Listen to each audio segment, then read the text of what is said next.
Hi friends, hello.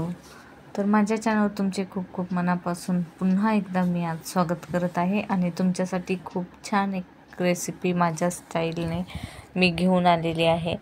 तर आज मी butter paneer बनवणार आहे. तर नक्कीच ही रेसिपी तुम्हाला खूप आवडणार आहे. तर व्हिडिओ स्किप न करता पूर्ण पहा आणि रेसिपी तुम्हाला कशी वाटली मला कमेंटमध्ये कळवायला देखील विसरू नका. आणि अशी रेसिपी नक्कीच तुम्हीही घरी ट्राय कराल अशी मला खात्री आहे, कारण खूप छान ही रेसिपी बनते आणि खूप छान टेस्टी बनते आणि खूप कमी वेळेत बनवून तयार होते. तर व्हिडिओ आवडल्यास लाईक करा, चॅनल अजून सबस्क्राईब केलं नसेल तर सबस्क्राईब करा. मी ते पनीर स्वच्छ धुवून आणि अशा साईजमध्ये कट करून घेतलेलं आहे. लांब लांब साईजमध्ये मी कट करून घेतलेलं आहे पनीर. आणि इकडे एका पॅन मी गरम करायला ठेवलेला आहे. त्यामध्ये 2 चमचे तेल घातलेलं आहे आणि तेल चांगलं गरम करून घ्यायचं आहे. आणि तेल गरम झाल्यानंतर हे सर्व पनीर मी त्यामध्ये फ्राय करून घेणार आहे.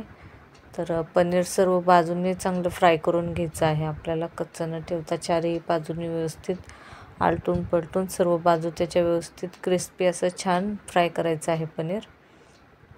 तर हे पहा, इथे मी एक साईडला फ्राय झालेलं आहे. आता मी याची दुसरी बाजू पलटून घेते आणि दुसऱ्या साईडनेही तसंच फ्राय करून घेते छान.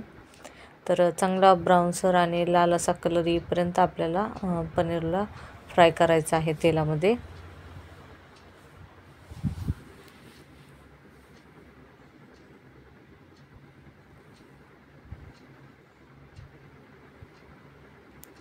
तर हे पाहू शकता, मी पनीरला सर्व बाजूनी चारही बाजूनी व्यवस्थित छान फ्राय करून घेतलेलं आहे तेलामध्ये. छान क्रिस्पी झालेले आहेत.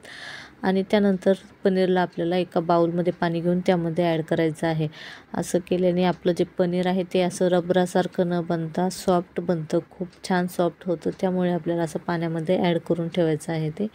त्यानंतर त्याच पॅनमध्ये मी एक मोठा चॉप केलेला कांदा घेतलेला आहे आणि कांद्यालासुद्धा लालसर कलर, छान ब्राऊनसर कलर येईपर्यंत आपल्याला भाजून घ्यायचा आहे कांदा. तर या कांद्याची आपल्याला पेस्ट बनवायची आहे, त्यामुळे मोठ्या मोठ्या साईजमध्ये कट केलेला आहे. आणि त्याचबरोबर त्यामध्ये मी 2 हिरव्या मिरच्या पण टाकलेल्या आहेत. तर याऐवजी तुम्ही लाल मिरची पण टाकू शकता. आणि कांदा पण चांगला फ्राय झालेला आहे. तर इथे मी गॅस बंद करते आणि याची बारीक पेस्ट आपल्याला बनवून घ्यायची आहे. तर एका मिक्सरच्या जारमध्ये मी सर्व ट्रान्सफर करून घेते.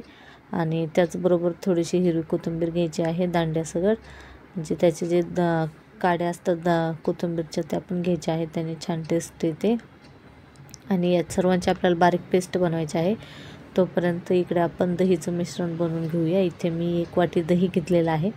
त्यामध्ये अर्धा चमचा हळद घातलेली आहे, अर्धा चमचा जिरे पावडर घातलेली आहे आणि अर्धा चमचा धनिया पावडर घालत आहे.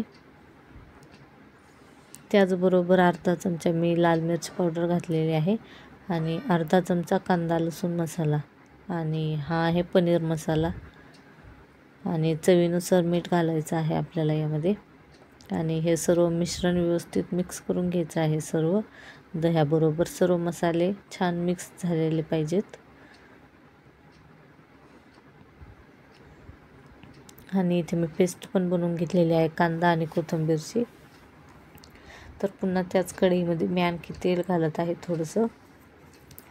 आणि त्याचबरोबर 1 चमचा बटर घालत आहे. तर इथे बटर वापरणं आपल्याला अगदी गरजेचंच आहे. बटर, आणखी तुम्ही तेलाच्या ऐवजी तूप पण वापरू शकता पनीरच्या भाजीमध्ये. बटर आणि तुपाचा वापर केल्याने खूप छान टेस्ट येते. आणि त्यामध्ये आणखी त्याचबरोबर मी 1 चमचा अद्रक लसूण पेस्ट घातलेली आहे.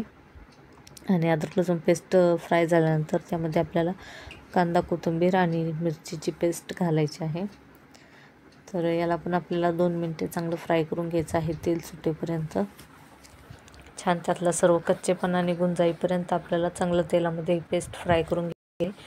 तर पाहू शकता 2 मिनिटे मी चांगली फ्राय करून घेतल्यानंतर छान तेल सुटलेलं आहे आणि आपली कांद्याची पेस्ट छान फ्राय झालेली आहे. त्याचबरोबर आता यामध्ये मी दहीचं मिश्रण टाकत आहे. त्यात दहीचं मिश्रण पण ॲड केल्यानंतर आपल्याला चांगलं फ्राय करून घ्यायचं आहे त्याला देखील. त्याला पण चांगलं 2 मिनिटे फ्राय होऊ द्यायचं आहे, म्हणजे सर्व मसाले व्यवस्थित फ्राय झाले पाहिजे तेलामध्ये आणि सर्व तेल सेपरेट होईपर्यंत आपल्याला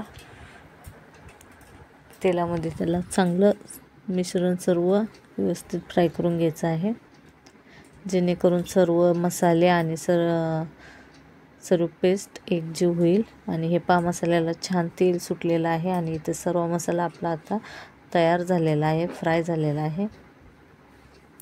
आणि आता यामध्ये आपण सर्व पनीर टाकायचं आहे।